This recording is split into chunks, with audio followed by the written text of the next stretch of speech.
usual, before we start, let's pray together. Doa for study. Rabbi zidni ilma warzuqni fahma.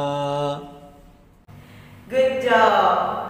Last week we learned about parts of plant. Nah, minggu lalu kita sudah belajar bagian-bagian dari tanaman. And now we are going to learn about types of roots and also types of stem.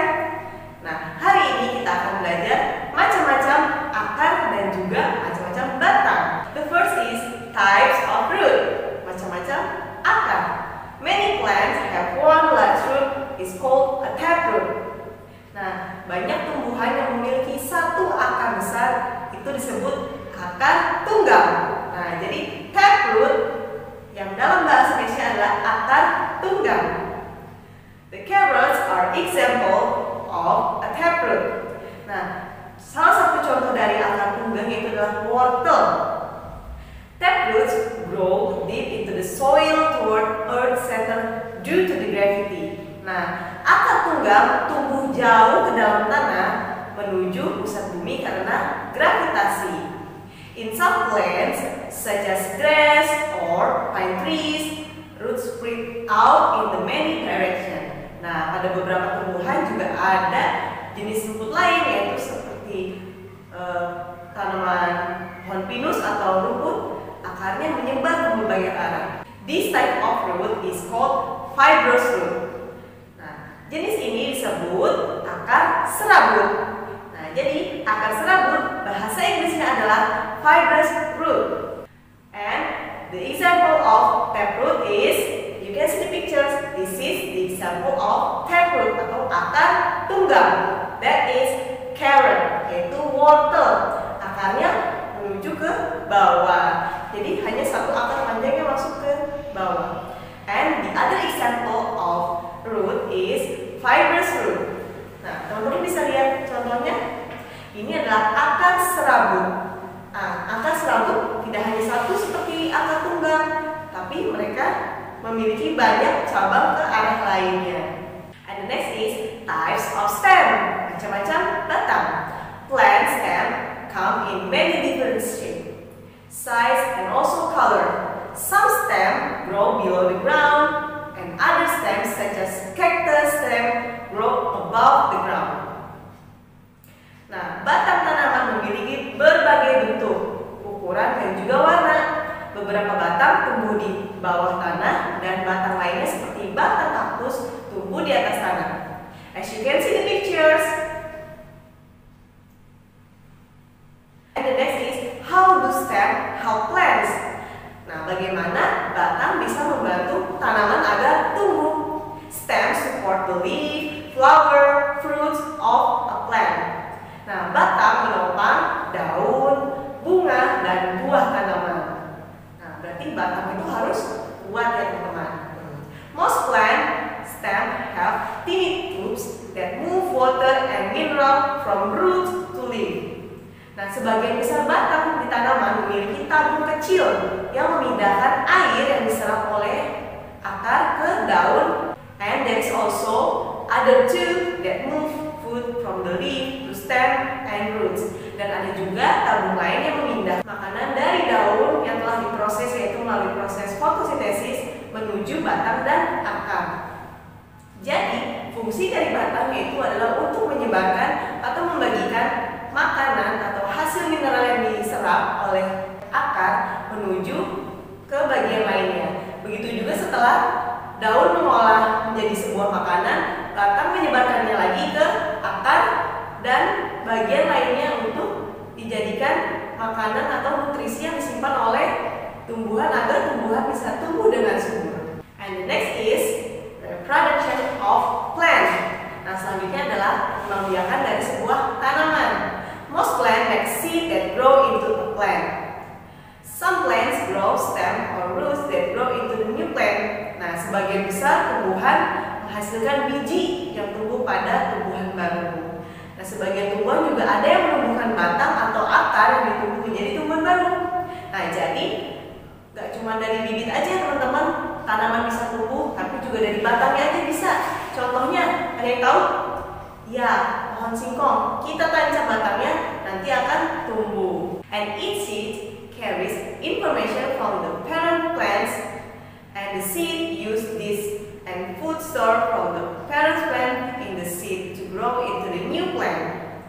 And the new plant will be like its parent. Nah, setiap benih yang ditanam tadi membawa bekal tanaman dari induknya. Jadi contohnya, ingin menanam bibit atau benih tomat, kita ambil dari biji tomat tersebut. Nah, nanti dari biji tomat tersebut ditanam di sebuah tanah, lalu disiram dan dirawat dengan benar dan dengan air yang cukup, maka akan tumbuh dan menghasilkan tomat lagi. Jadi, bibit yang ditanam akan menjadi bibit seperti induknya. That's all the explanation about how the plant use roots and stem to grow. The next is let's learn how do plants use flower and cones to reproduce. The first, let's start from parts of flower. Nah, pertama-tama kita belajar dari bagian-bagian bunga. Flower have several parts. Bunga memiliki beberapa bagian. One part is called pollen.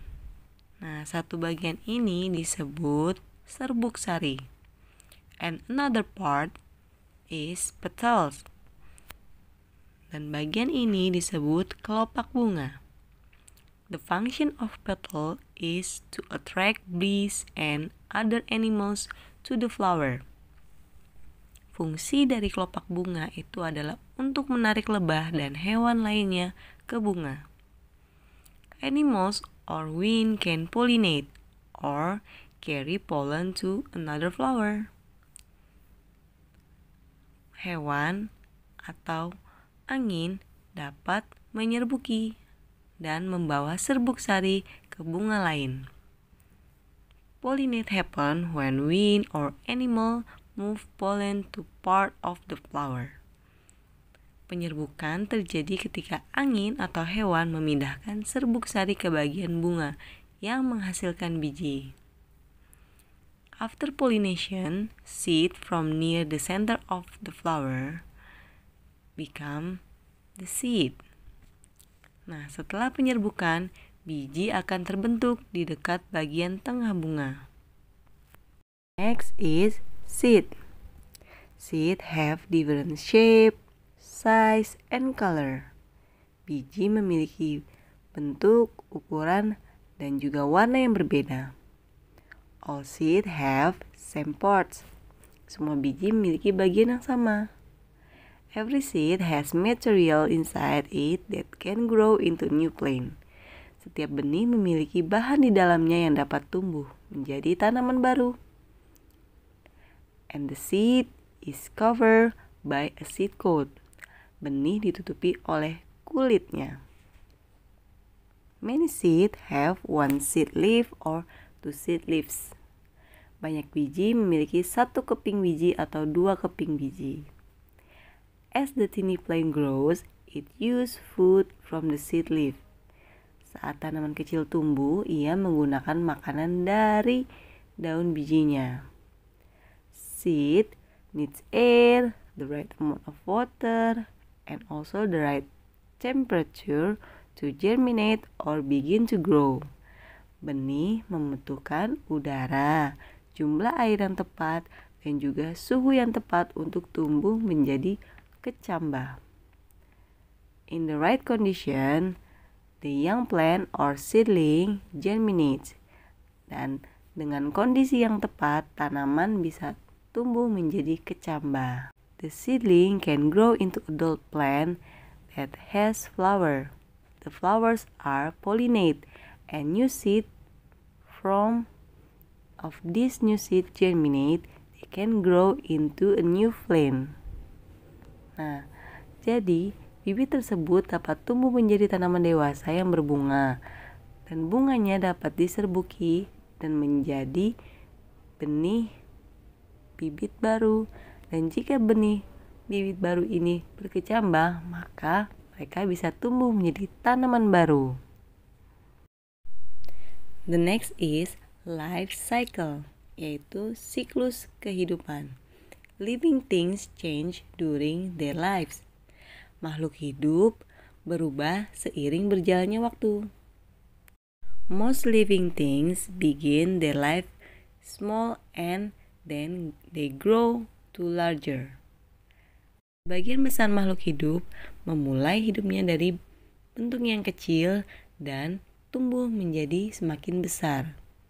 Nah, bukan cuma manusia aja teman-teman yang dari kecil menjadi besar, tapi tumbuhan juga. Yuk kita lihat bagaimana sih siklus tumbuhan. This is the picture of life cycle of flowering plant. Ini adalah contoh gambar dari siklus hidup tanaman berbunga. A pumpkin is a kind of flowering plant.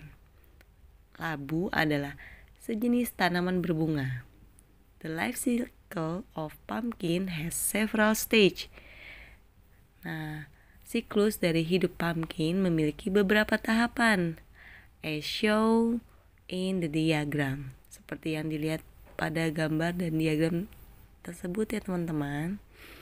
The first is seed. Yang pertama adalah benih atau bibit.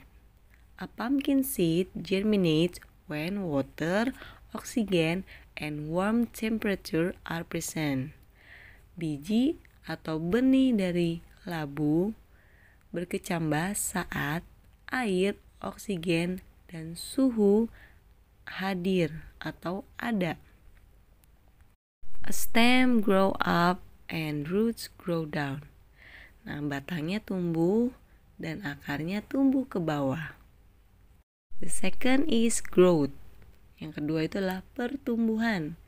The young plants, it grows into an adult plant with flower. Nah, tanaman muda tumbuh dan tumbuh menjadi tanaman dewasa dengan bunga.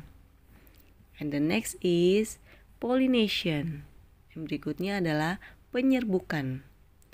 Some pumpkin flower make a pollen. Beberapa bunga labu membuat serbuk sari. And other flower use that pollen to make seed. Nah, bunga lainnya menggunakan serbuk sari itu untuk membuat biji. Pollination happen when pollen move from one pumpkin flower to another. Nah, penyerbukan terjadi ketika serbuk sari berpindah dari satu bunga labu ke bunga labu lainnya. And the last is adult plant. The pumpkin is a fruit made by the adult pumpkin plant. Nah, yang terakhir adalah tanaman dewasa. Labu merupakan buah yang dibuat oleh tanaman labu dewasa. It contains seed from after pollination. Itu berisi benih yang berbentuk setelah penyerbukan. The seed can become a new plant. Nah, benihnya bisa menjadi tanaman baru. That's all the life cycle of pumpkin. The next is life cycle of conifer plant. Nah, selanjutnya adalah siklus tanaman conifer. Pine trees are type of conifer. Pohon pinus adalah jenis tumbuhan conifer. Conifer plants grow corn instead of flower to make a seed. Nah, tanaman conifer menumbuhkan kerucut sebagai ganti bunga untuk membuat biji atau bibit. The first step is germinating seed. Nah, tahap pertamanya adalah membuat kecambah. To germinate, a pine tree seed need water, oxygen, and also warm temperature.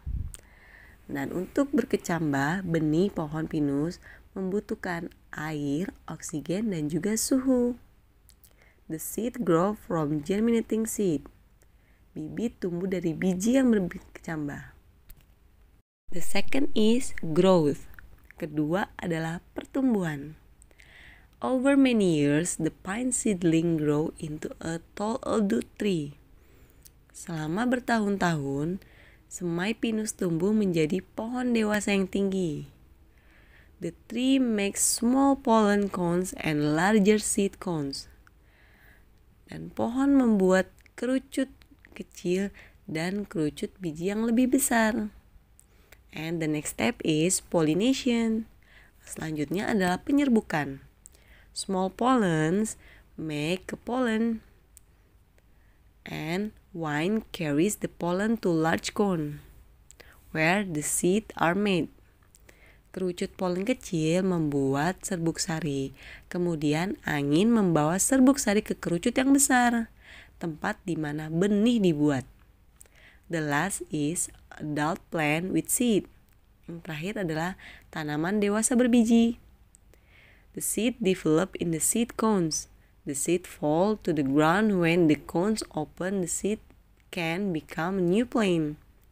Nah, benih yang berkembang dan kemudian jatuh ke tanah dan benihnya tersebut membuka, maka benih tersebut dapat menjadi tanaman baru. Well, after this, don't forget to access your e-learning, check your homework, do and submit it before the due date. Thank you so much for today. And before we end the class, let's sing together. Start from Pinky, Ringman, Tauben. Let's count it. 1, 2, 3. Sing together. 1, 2, 3. It's time to say goodbye. I'm so glad you come to class. 1, 2, 3. 1, 2, 3. Clap your hand with me. I'm so glad you come to class. 1, 2, 3. Okay, good job,